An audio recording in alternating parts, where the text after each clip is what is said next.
5 seconds to go. We stand in the middle of the 20th century, and this period has seen far reaching changes all over the world. There have been wars and revolutions. The tempo of change is very great. Any plan that we make, like this 5-year plan, is subject to the great political, economic, and technological changes that we are witnessing. All of us have some kind of ideology, some kind of philosophy of life. We may not be philosophers, but without some kind of philosophical or ideological approach, we would have no yardstick to measure things by, and yet our ideologies and philosophies of life somehow do not fit in with this middle of the 20th century. This may be due to the fact that though facts change and circumstances become different, we still hold on to old lines of thinking. The human mind is singularly conservative and it does not change easily. We hold on, if I may venture to say so, to some out of date philosophical or ideological approaches. Take the question of war. Many people say that because of various developments in the world, war has become or ought to become out of the question.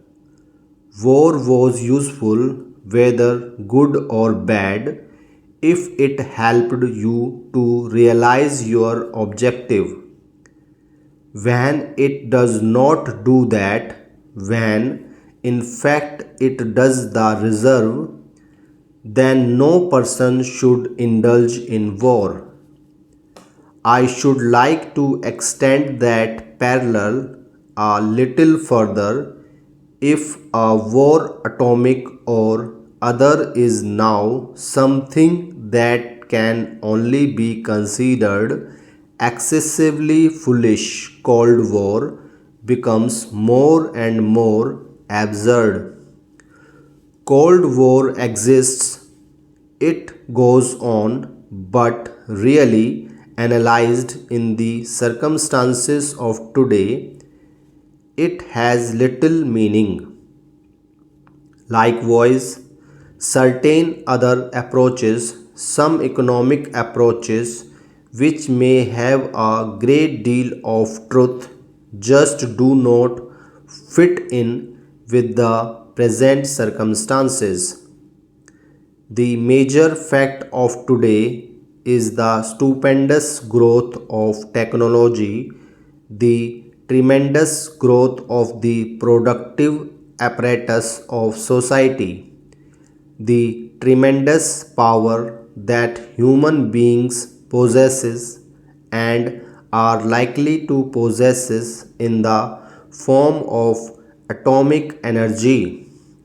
These things are not quantitative changes but qualitative changes in society. Of course, in India, we have not been very powerfully affected by the technological processes. We have read about it, but we have no real sensation of it. In planning, however, we have to think in technological terms for production of wealth on large scale. We are now going to have annual plans.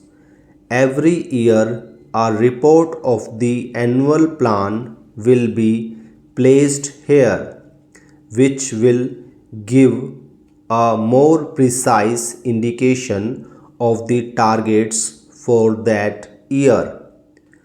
I hope to place a report of the annual plan of the first year of the second 5-year plan before this house during the next session. We have said that our objective is a socialistic pattern of society. I do not propose to define precisely what socialism means in this context because we wish to avoid any rigid or doctrinal thinking. Even in my life, I have seen the world change so much that I do not want to confine my mind to any rigid dogma. But broadly speaking, what do we mean when we say socialist pattern of life? We mean a society in which there is equality of opportunity and the possibility for everyone to lead a good life. Obviously, this cannot be attained unless we produce the wherewithal to have the standards that a good life implies. We have therefore to lay great stress on equality, on the removal of disparities, and it has to be remembered always that socialism is not the spreading out of poverty. The essential thing is that there must be wealth and production. There is a good deal of talk about ceilings, and one naturally tends to agree with it because one wants to remove disparities. But one has always to remember that the primary function of a growing society is to produce more wealth, otherwise, it will not grow and one will have nothing to distribute. If in the processes of fixation of ceiling or in any other method of producing some kind of equality, you stop this process of wealth accumulation, then you fail in your objective.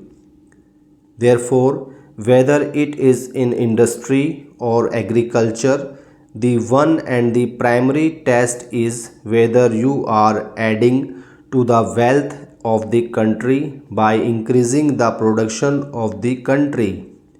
If not, you become stagnant in that field.